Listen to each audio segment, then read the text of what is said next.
everyone, this is Kelly from The Truth in Story, and I'm always stuck in that position of needing to do a walkthrough so that I can shuffle a deck of cards. So, as you will see in a previous video, I had some mail from lovely Miss Maureen, and one of the decks that she sent me, because she had a few copies of it, was the borderless edition of the Enchanted Tarot. Now, Miss Melissa had sent me a while ago the Enchanted Tarot that has not been, or has been trimmed down partially. So there's still a little bit of white border on it, and she's left up obviously the words along the top, and she's left this kind of outer border there. And so you can see these were probably quite large cards because this is already trimmed down, and it's still a decent sized deck. Here's my Thoth kind of deck, and it's quite a bit taller. It's a little bit thinner, but it's quite a good chunk taller. So these are definitely must have been, originally quite meaty cards. Here's the back. Obviously this has been trimmed, so you'll have to go online to see what the whole thing looks like untrimmed. But you can see how small the borderless is. So the borderless is smaller.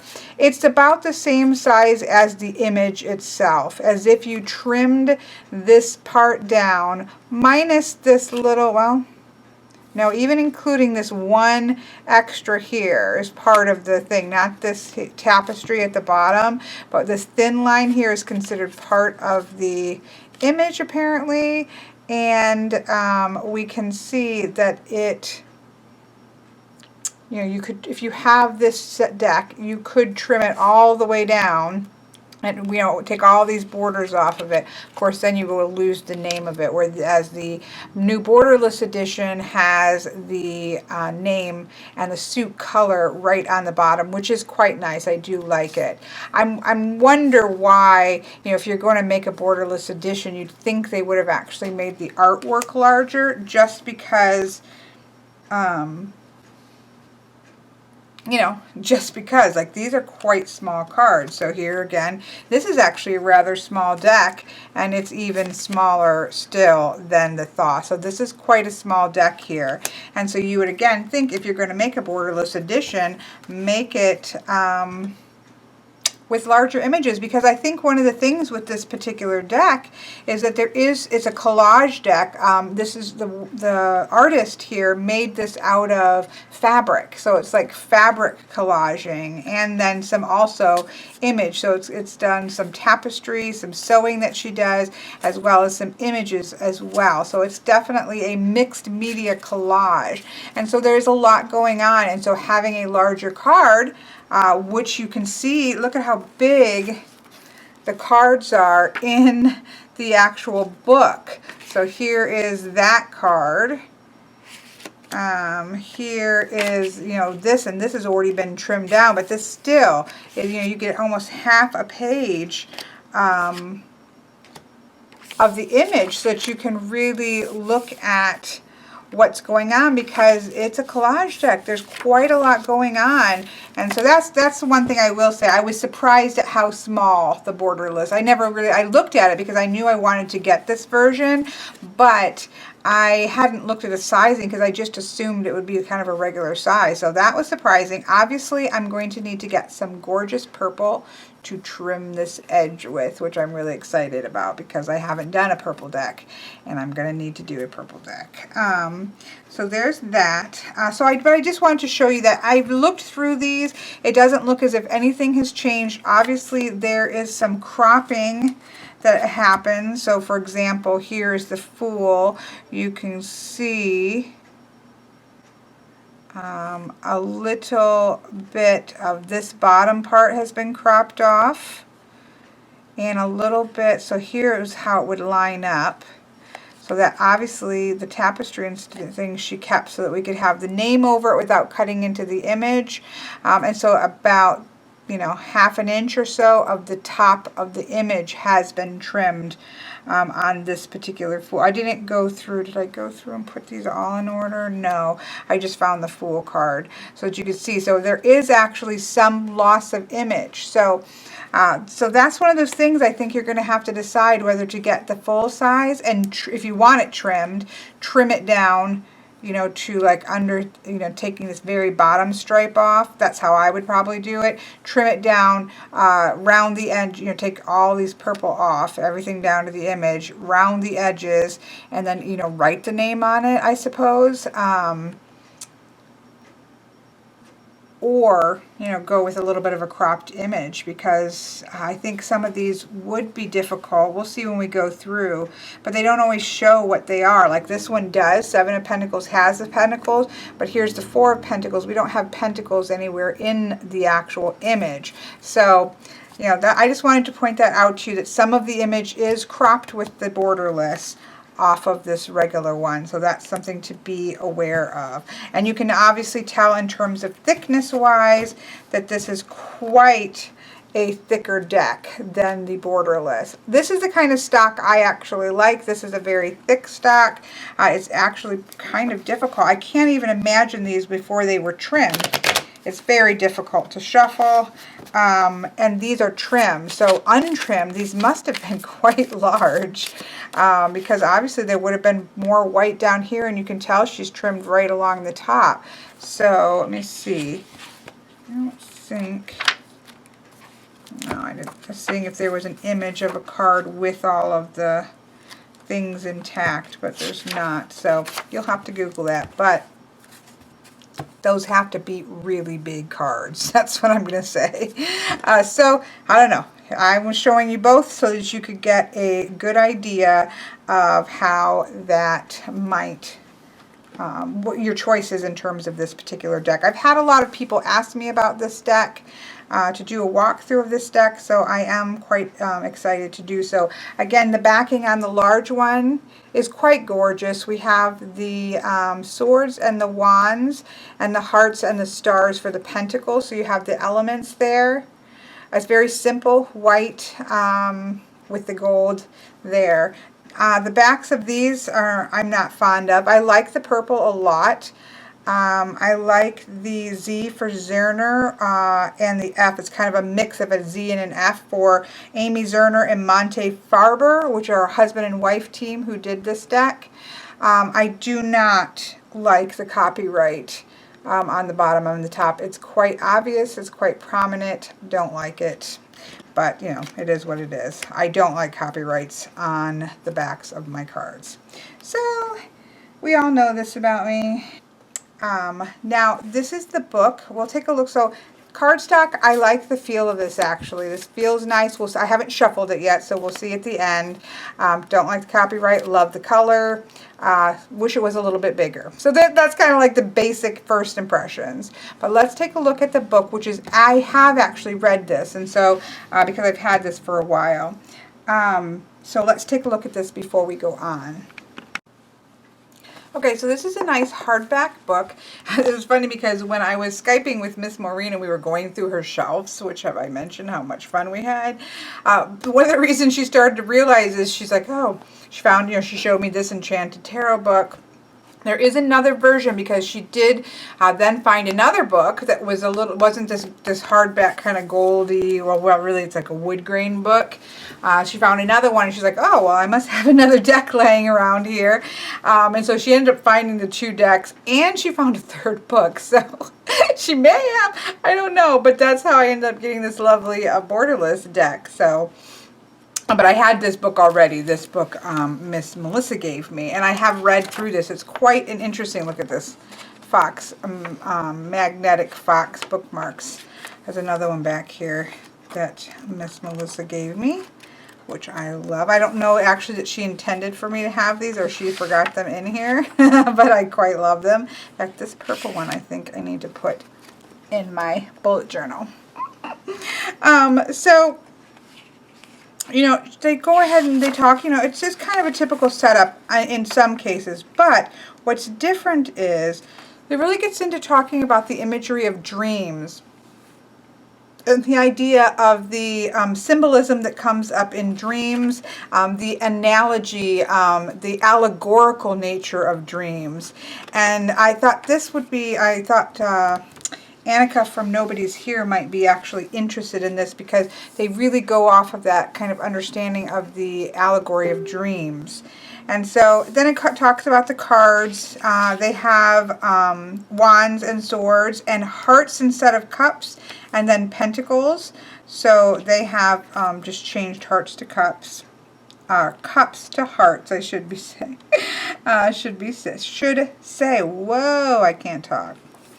And so there's not a whole lot going on in the beginning, just a little explanation of basic things, how the structure is set up and an introduction, and then it goes into the cards, and you can see there is a large page, and that is all the way through to the minors.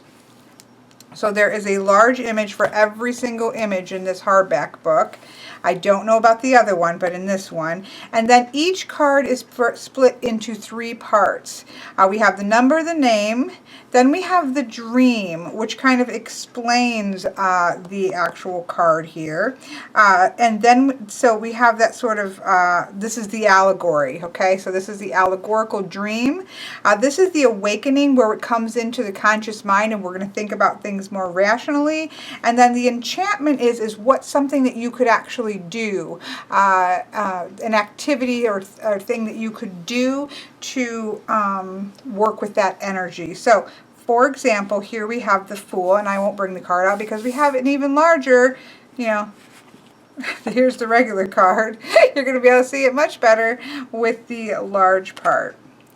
This is one of my least favorite ones, just because he's so dark in comparison to the rest, but some of them are quite lovely. Wide-eyed and innocent as a newborn child, the Fool has descended from the celestial realms to alight on mountain tops of vibrant green and purple, ready to begin his mystical journey on the path towards enlightenment. All is new to him, and he has not yet learned to fear. He lives from moment to moment, going forward without premeditated thought, unaware of the pitfalls or dangers which may lie before him.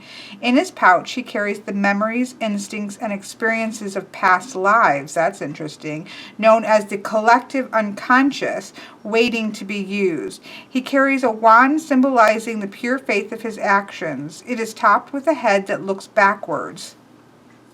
So on the wand is a head looking backwards, relating the Fool's past to his present as he goes forward. I like this because it's one of the things that's interesting is they talk about the Fool a lot about it being a new beginning, but he's clearly on the top of the mountain, so he isn't. It's not truly a new beginning. It's a new beginning, but he has a past. We can see that. He's gotten himself to the top of the mountain, so I like how they reflect to that. He carries a wand symbolizing the pure faith of his actions. It's topped with a head that looks backward, relating the Fool's past to his present as he goes forward.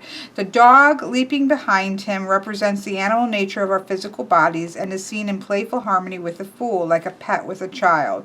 The dream is suffused with green, the color of growth, and the sky is filled with the clear new light of a spring season and a shining new life.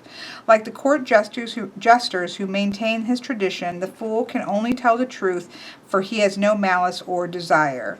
So then we have the awakening. Do not overanalyze things. Sometimes you have to just take risks. This is not the time for sophistication or searching for hidden meanings in the words or actions of others. Be as a child, or you will not see heaven on earth. Do not look back or attempt to anticipate actions or events. It is time for innocence and faith. And then we have a enchantment. Blow soap bubbles and think of nothing. If thoughts of the world intrude, see them as soap bubbles floating by and watch them pop one by one. Play with children and let them, not you, guide the play. Do not try to learn from these activities, just experience them.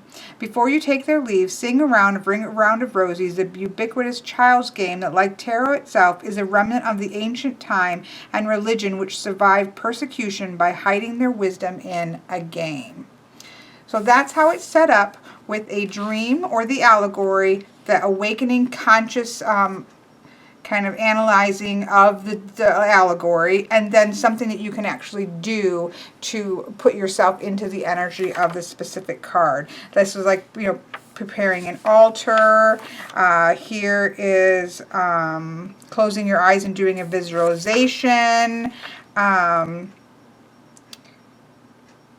this is kind of doing a little bit of a spell almost. To make a dream come true, take half an eggshell and balance it on a plate containing some earth. Fill the eggshell with the soil and plant a seed of your choice on the night of the new moon. As you lovingly plant the seed, repeat the words, I will plant my dream seeds in the fertile earth of my imagination and reap a harvest of love, creativity, and harmony. So that's almost like a spell to do there. On Tuesdays, pour 3 drops of eucalyptus oil in your right palm and anoint you. So it's kind of spelly kind of work, and visualization and meditation and things along that nature. For the moon, outside under a waning moon, visualize a circle of protective light around yourself as you stand by a body of water. Hold a black stone in your hands, concentrate and project a specific personal fear into the stone, then strongly hurl it out of your circle of light into the pond, lake, stream, or ocean as you chant, with this stone, fear be banished, into water it has vanished. And so forth and so on. It's quite interesting. Here's a new moon, which is tonight. Cut a circle of paper the size of your fist, cut it in half. On one half, write a list of your points of view in red. On the other half, write down your opponent's points of blue and points in blue. Now tape the circle back together and hold it up to the sky, saying, I don't see the moon, though I know it is there. I don't see the end of the strife, though I know it is there. 2 parts of a whole are equal, and then burn it. So this is a 5 of wands. Sorry, I don't know. I think.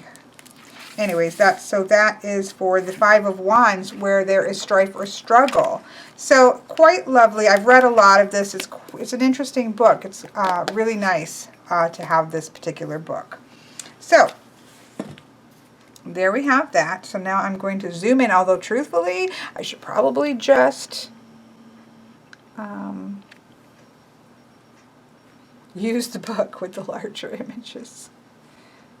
I do really like the color, use of color for the suits and the majors. That is very apparent in this particular band along the bottom, or it's very apparent with the borders on when you have the full borders. So here you can see blue is for swords, purple is for the major arcana. I had these kind of in order. A pinky color instead of a dominant purple, a pink color for the hearts, green for pentacles, but even in the tapestry itself you can see greens, and then orangey yellows for the wands. So you can really see, especially in this deck, but even in this one, you can definitely see the elemental associations when you're doing a larger spread. So there is that I wanted to point out as well. So on these borderless cards, we have a band of color with the number in a diamond and then the name of the card. With the other deck, you have it along the top of the card. Okay, so here we have the Fool, which we just talked about, so we don't need to go into that. Here we have the Magician. I quite like this. We have this butterfly over here. We have this kind of castle that looks like it comes out of Arabian Nights or some such. And then we have the Magician who's manifesting this energy here. He's got everything he needs to manifest. Beautiful. I love the High Priestess. We've got the waters here. We have the trees creating the 2 pillars. We have this veil over her head. We have the moon with an owl. So I love that. Again, the intuition and the intellect combining. Quite lovely, quite lovely. You can see along the tops are this almost peacocky effect, but in different colors and textures. Does this go all the way through the majors? Yes, that appears to go all the way through the majors, tying them together.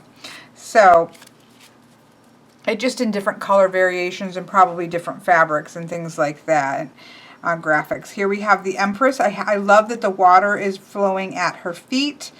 We have the abundant rolling hills. It looks like the Empress to me. And you can see the borders are all different. It's almost like quilts, like we're seeing. It's almost like there was a big quilt of the tarot, and then she cut the quilt up into pieces and made the tarot cards. Again, you wouldn't think that I would like this because I don't really like collage. I don't really like overly busy cards, but there's something about this. I'm interested to try reading with it because there's just something about some of these images. Here we have the Emperor. Here we have the Hierophant teaching to the people that are down here below. He looks like a much gentler Hierophant than a typical Pope kind of person. Looks like we have maybe fish up in here. Here we have the Lovers. So we have two lovers here with Cupid up above, and we have a third person kind of watching. So that's quite interesting that we have a perspective or a gaze that is brought into play. I'm just going to peek real quick. I'm going to try not to do this a whole lot, but I'm curious. In a starlit sky, Cupid hovers, telling two lovers to listen to their own hearts. There is a choice to be made. The young man puts one arm around the object of his affections, but beneath the so this is a little more like the Thoth lovers. So is he going to choose the one that he actually loves? We can see Cupid is pointing to, or is he going to choose kind of the seductress one here, and he needs to make the right choice? So it's more like the lover. It should be the lover instead of the lovers, which is how the Marseille is. Here we have the Chariot riding on her deer. It almost looks like a stag of such, which is quite... So this is Brunhilde, who has won the race. The horns of her reindeer steed shield behind her. So this is very Brunhilde, like this is a very strong and powerful woman for the Chariot. I love this strength card. I think this is gorgeous. She obviously has a lioness. This is a female lion, where oftentimes we see a male lion. So I quite like that because it's that duality there. It's beautiful. Although then you don't get the kind of yin and yang feel as much, or the action and the passive, or the masculine or the feminine, however you want to do that. But I think that's quite beautiful. The Hermit is just gorgeous. I love the star up here into that. I love the pathwork here. I love his lantern. I love the tree. I just love all of it. I think it's gorgeous. Here we have the Wheel of Fortune, looking a little bit more like a doily than a Wheel of Fortune, but it is a wheel. We do have two peacocks almost right here with very strange tails. We have a horse down here. I don't know what these are. We do have an eagle overhead, and we do have a sphinx head up here that looks to have been like a three-dimensional charm of some sort. So we often see the sphinx on top of the Wheel of Fortune. So that's that. I think this is a beautiful Justice card. She's got the almost like a spear in her hand of truth, as well as the scales here, and the coloration is just beautiful. Here we have the Hanged Man, and he is hanging upside down by his tippy toes. But I do like that there is the dragonfly here, which it talks about, emphasizes that this is not about torture, but it's a natural process. I love this Death card because we have the King of Death that talks about, but he's smiling. Michael would have loved this card because he loves skeletal forms. So skeletal form is a reminder that death exists within life. New life will come from death, and what is he's looking towards is this kind of new growth that's going on here. So here we have Temperance, which has two... we have an angel here who is teaching a woman the patience and discipline necessary to hold up the jar and pour life-giving water into the bowl containing the 4 elements without spilling a drop. So this is interesting because you do have somebody teaching. The woman must learn to successfully blend the opposing factors and polarities in her life. The angel appears as an example of the beneficial synthesis of the spiritual and material world. And it also has a clock up here to remind of the future. Here's the devil. I do really like devils that have masks. His eyes are closed. He's blinded. And but it has, I really like the connotations of a mask because we're wearing masks, and there is also that idea of the mask of fear that we put over things that we need to remove, face things as they are, the addictions, the trouble, the ways in which we're abdicating power, to face it head on, remove the mask, and start to deal with things as we need to. Here is a gorgeous tower card with obviously destruction happening. Fire, it looks like, you know, comets are crashing down. The top is coming off. Quite a traditional tower. A beautiful star card. There is a peace after a storm. A star of hope and wonder shines in the heavens, promising spiritual illumination and inspiration. 1 foot on land, the other magically posed on the surface of a stream, and so on and so forth. So it's, you know, it's a typical star. The meanings seem to be pretty typical, as we've seen, but that's quite lovely. Here we have the moon. You know how I feel about faces and moons, but what are you going to do? It's a moon. We do have a girl here who's actually looking up. A lost child stands with her faithful dog. She gazes up fearfully at the moon, remembering terrifying stories of a moon witch who plays cruel tricks on those lost in the night. She raises her hand as if in prayer and hopes that she will be saved and guided through this nightmare across a moat of turgid water inhabited perhaps by fearsome things. She suddenly sees the turrets of her castle home, but the drawbridge is up, the gates are locked, no one hears her cry. Just as she's about to succumb to overwhelming fears of despair and danger and sadness, the moon beams out more strongly from behind the clouds, so you can see it breaking the clouds, and suddenly appears warm. The moon is crying because she has so wrongly been thought, so she's got a tear in her eye, to be a malicious moon witch. Tears from this pale-faced goddess fall into the water, and suddenly the land swells up higher than the moat and the gates surrounding the castle. The child clearly sees the way home as she gives thanks to the moon. So we're seeing illusions. Quite different, though. That's quite a different moon. I love the birds in the sun card.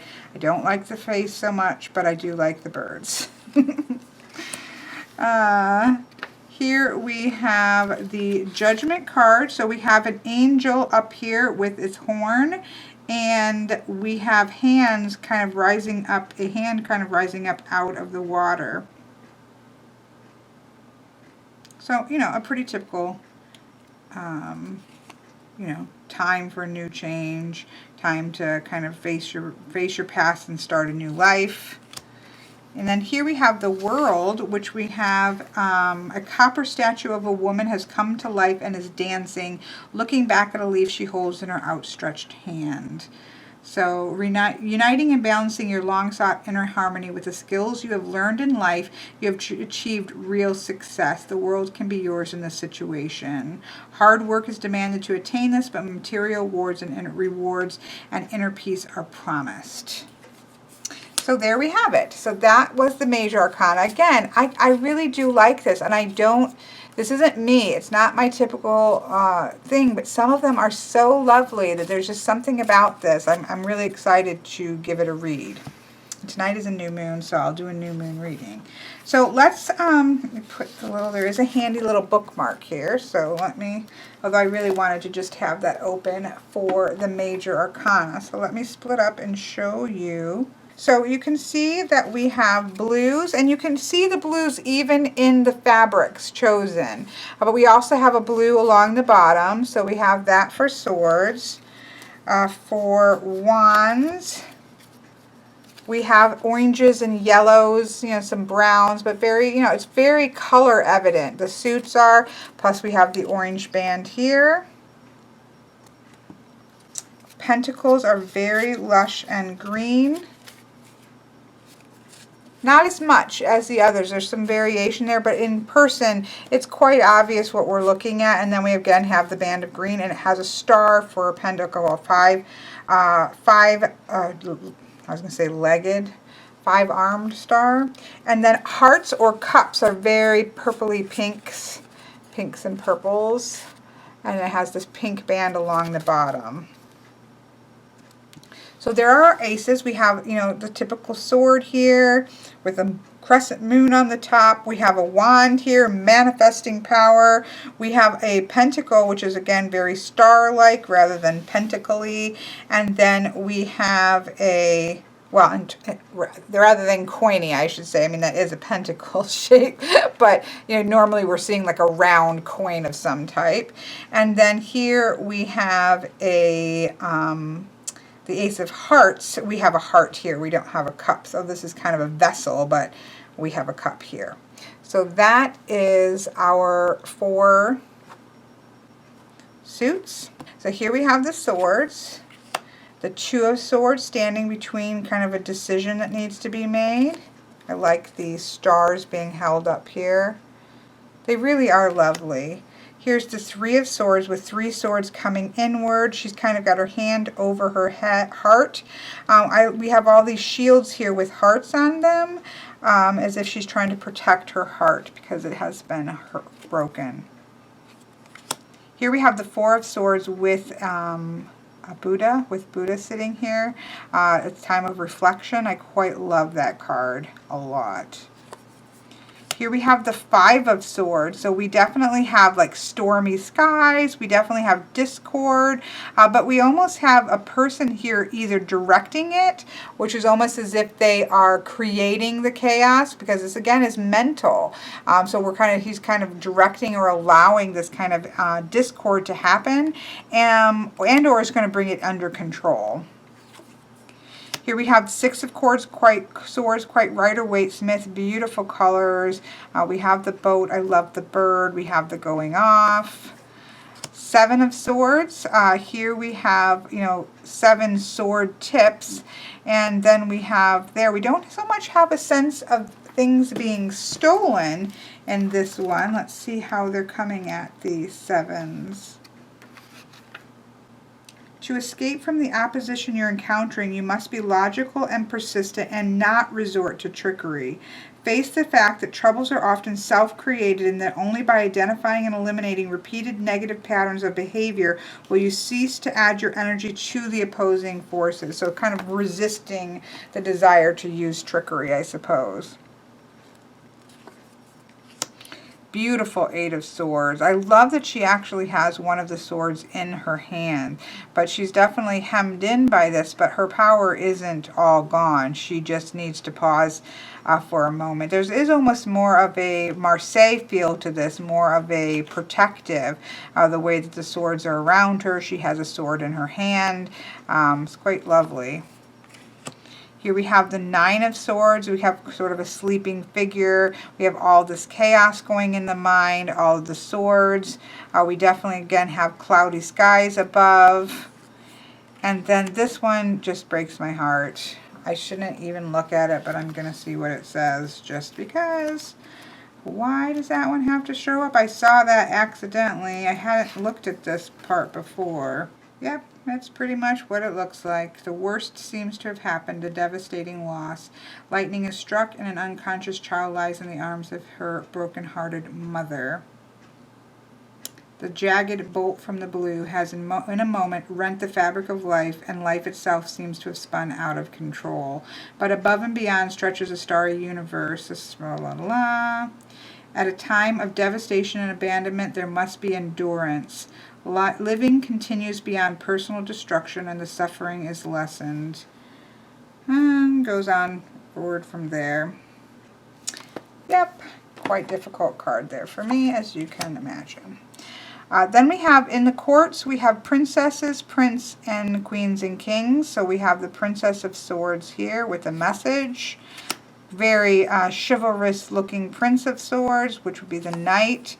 The Queen of Swords and the King of Swords. Here we have the Wands. So we have the Ace of Wands, as I said, looked at. We have the Two of Wands, planning phase. We have the Three of Wands, not fond of fat cherubs in the Three of Wands, but it is what it is. The Four of Wands, kind of celebration. I love the goldfinches. They're one of my favorite birds here. Definitely feels celebratory. Five of Wands, we definitely have discord coming in this card. The Six of Wands, very triumphal horse. The Seven of Wands, holding his ground. I love the shapes of almost like the clubs shape, which is in playing cards. The suit of clubs is for wands. I wonder, is there, yes, look at, there's a spade look. I just noticed that. There's a spade look in the background of some of the swords, and of course the cups are the hearts. So there is a nod to the playing cards there. 7 of Wands. The 8 of Wands, all this movement coming towards her. The 9 of Wands, quite interesting with the military stripes there.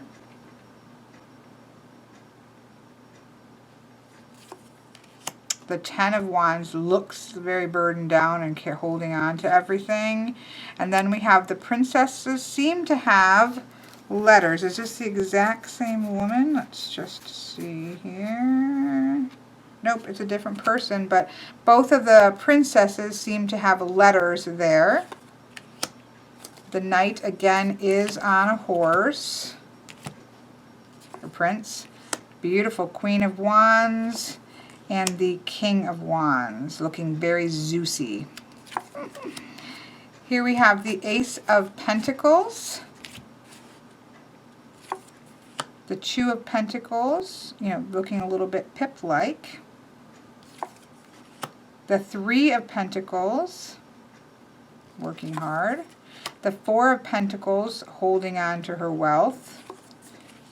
The 5 of Pentacles, she's not alone. These are outside of the church building. Again, we do see the diamond shape for the Pentacles, which would be their playing card association. The 6 of Pentacles. The 7 of Pentacles, quite traditional looking. The 8 of Pentacles. The 9 of Pentacles. Here's the bird, just kind of the woman who looks, you know, the luxurious woman who has accomplished what she needs to accomplish. And then, of course, the castle and the 10 of Pentacles, all as well, behind the castle walls. Here we have the Princess of Pentacles, who does not have a letter. The Knight of Pentacles, or the Prince, sorry. The Queens are quite beautiful. Queen of Pentacles and the King of Pentacles. Next we have the hearts, which are actually hearts again, like the playing card suit, the Ace of Hearts. The 2 of Hearts with the 2 swans and the 2 cupids. The 3 of Hearts, you know, friends dancing together. The 4 of Hearts. This is quite a beautiful image. We have this sort of statuary here. That's quite beautiful, actually. The 5 of Hearts. We have broken hearts that are going on here. Discord in the realms of relationships and emotions. We have the 6 of Hearts with the children for nostalgia. We have the 7 of Hearts. Lots of choices here, but they're all heart choices. We have the 8 of Hearts with just quite interesting. We've got the hearts coming down and then coming up. What do we have coming up? Let's just see what they say about this. And I will say that with the minors, it has a keyword. So this is sacrifice. There must be now a retreat from emotional involvement. Too much time spent concentrating on the concerns of others or on pursuits that primarily benefit others has left you unfulfilled. You've given away too much of yourself, and you may have to abandon that which you once sought to seek something that is more worthy of your effort and sacrifice. So there you go. Illusion for the 7 of Hearts. Joy for the 6 of Hearts. Disappointment for the 5 of Hearts. Celebration. Reevaluation. That's quite a beautiful card. So yeah, so there are keywords in the book for the minors. So we have 8 of Hearts. The 9 of Hearts. Some are quite Pip-like, but with a little bit more information. And then we have the happy family of the 10 of Hearts. Here we have the princess with a letter again. So the only one that doesn't have a letter, I'll have to look back, I guess, at the wand one and see if I'm just, or not the wand, the pentacle one, to see if I'm just missing a letter here.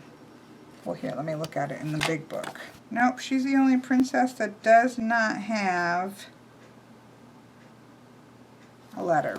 So that's kind of strange how you'd have 3 of them with a letter and then 1 of them not, but what can I tell you?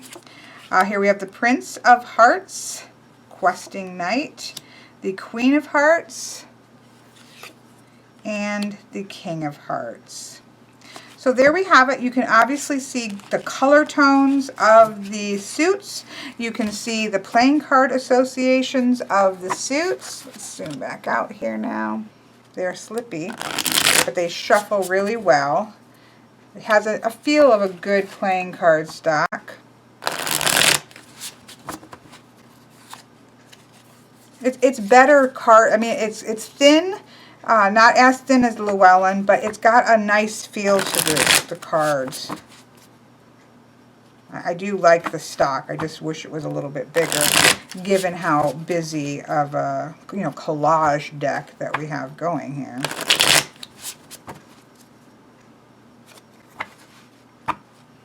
So it is a new moon tonight, so I thought, well, let's do a new moon in Aries. I believe it's a new moon in Aries tonight. I saw some new moon in Aries spreads. I saw one on our Facebook group. Somebody posted, so I'll see if I can snag that in a second. Okay, very good shuffle. But yeah, I mean, I do quite like the feel of the cardstock. Okay, I found Lisa Friedeborg Eddy on angellorium.co. She has a new moon in Aries tarot spread, and somebody on our Facebook group, Truth and Story and Company, had posted they had done this as well. So I thought, okay, we'll just take that. It's an 8 card. So we'll just take a quick peek at it so we can see a nice big spread with the different cards involved.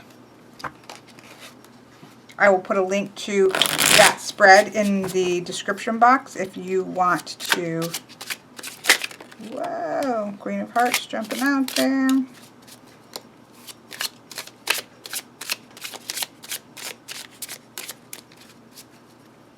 Okay. Split.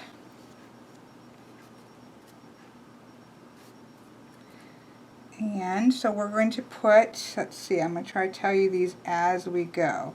So number 1 is the growth lesson that we have here, which is the Empress. And then crossing it is going to be the main challenge, which is the 8 of Swords. And then we have 3 is darkness over here, which I'll read more what these are in a minute. So we have, I guess, need to move down a little bit. We'll see. I might have to move stuff around. So we have 3 for darkness, 4 for light. I like that. We have 5 for ignorance and 6 for truth. And then we have 7 for death and then 8 for immortality. Interesting. So let me move stuff up and out of the way so we can get this to fit on here.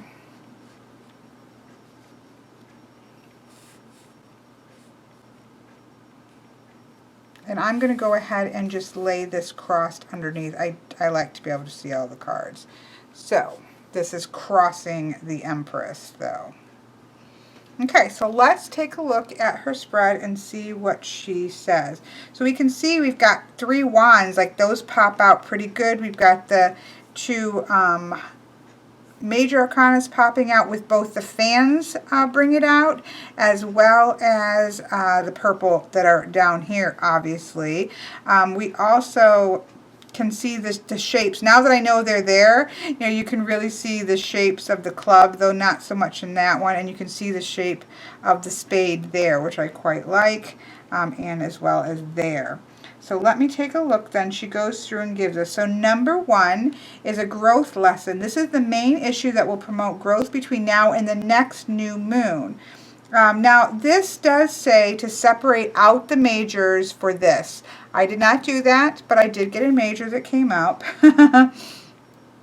So the main issue that's going to be promoting growth is the Empress, and for me that is about creativity and abundance of creativity. So there's going to be lots of creativity. I need lots of creativity actually in the next month for trying to get some things like my website done and worked on in the way that I want it. So that's great. I'll take that for the next moon.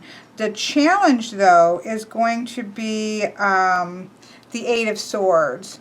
And I can already tell, I already kind of know what in way this will actually be a challenge, because there are some ways that I'm kind of feeling like I'm actually restricting myself because I'm overthinking things, and I want certain things and I don't know what I want in certain things, and I can definitely see in ways in which I'm actually restricting myself from this kind of creative growth here, that I need to work my way through that. So I can certainly, without even sitting with this, which I will do eventually, without even thinking too much about it, I can see how those two work together.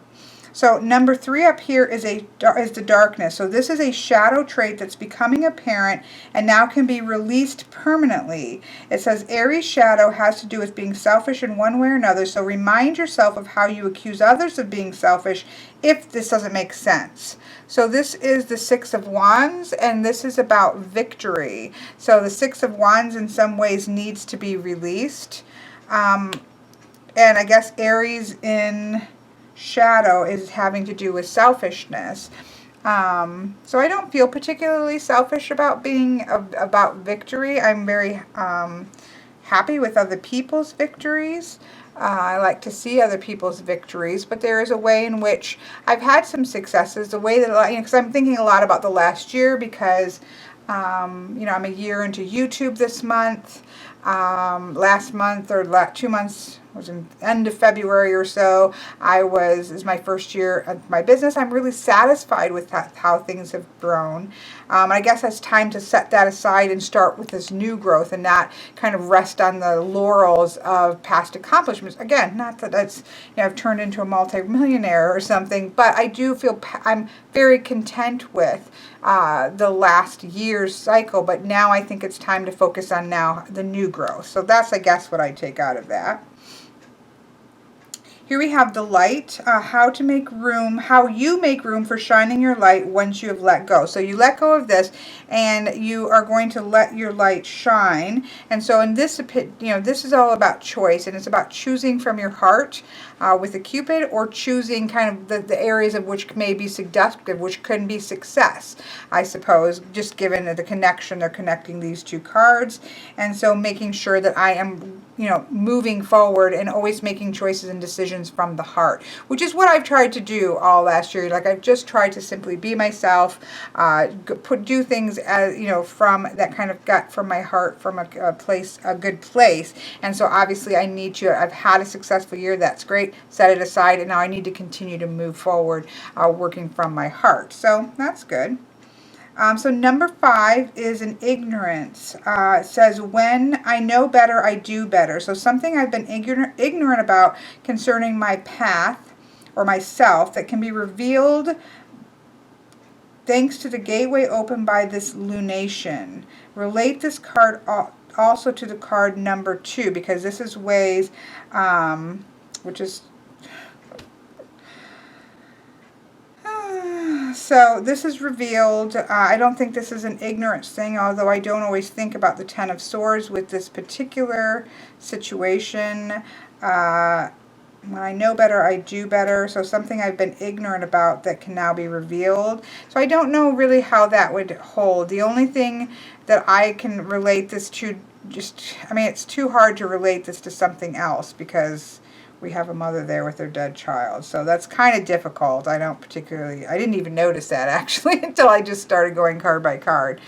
So I don't know in which the ways there's ignorant, but I think it was revealed last month. In the last moon cycle was revealed that I needed to do some more focused work. And somehow relating these two. So if you have any ideas on that one, there is the ignorance, I suppose, of not wanting to. For me, the Ten of Swords is about needing to let something go, because then you're going to be able to walk off into a stronger path. I certainly don't like to look at this particular situation as something that, it's time to release that. There are certain aspects of it that needed to be released, and I did work on that in the last month. But so that one's interesting and a little bit difficult to swallow, but, that's why we sit with readings. Here we have number 6, which is truth. So the understanding that replaces this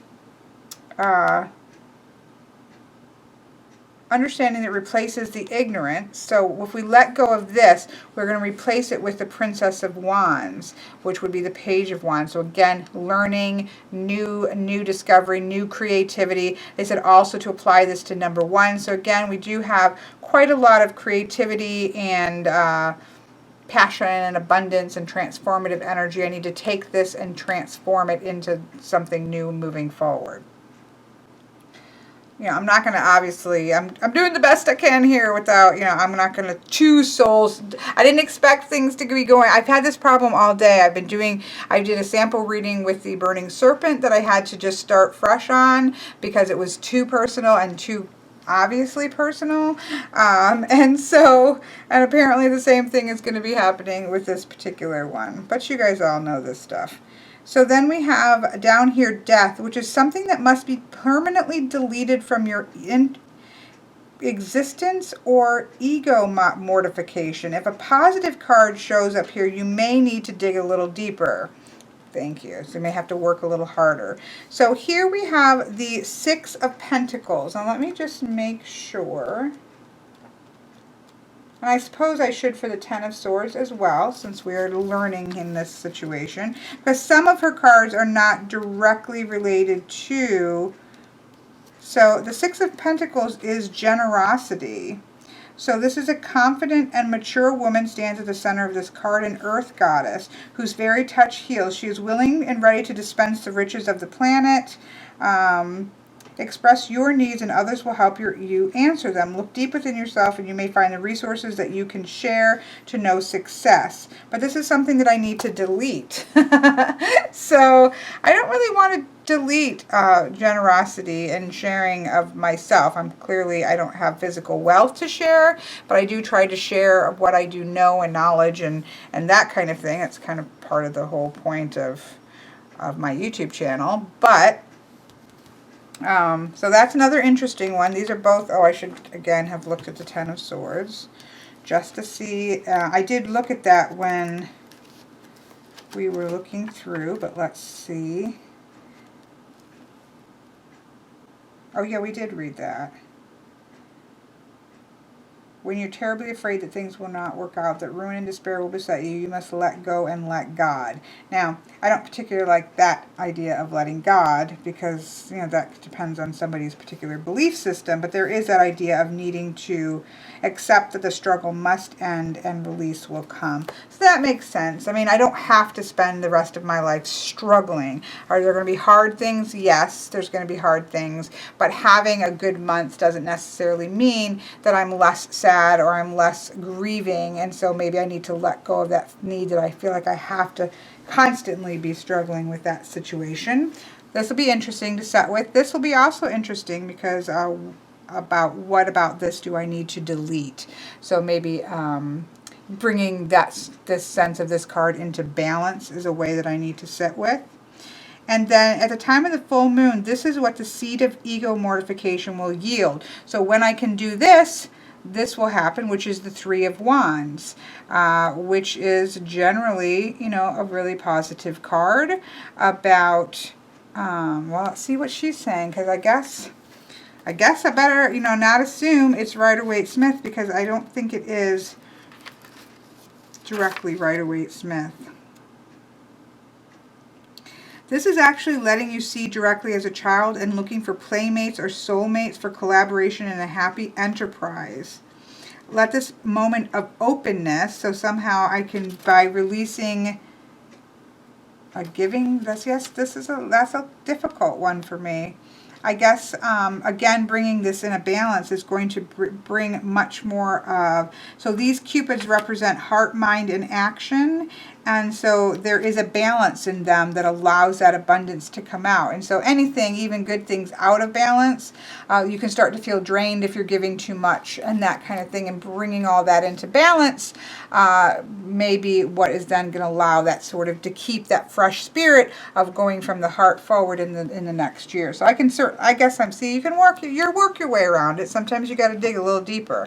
What I generally do with this kind of thing is then I will leave it up to to kind of chew on for a little while. And then, of course, I always take pictures of my spreads. So there we have it. Got a little deep, right? But that's okay. We like a little deep and a little bit of work. I quite like these.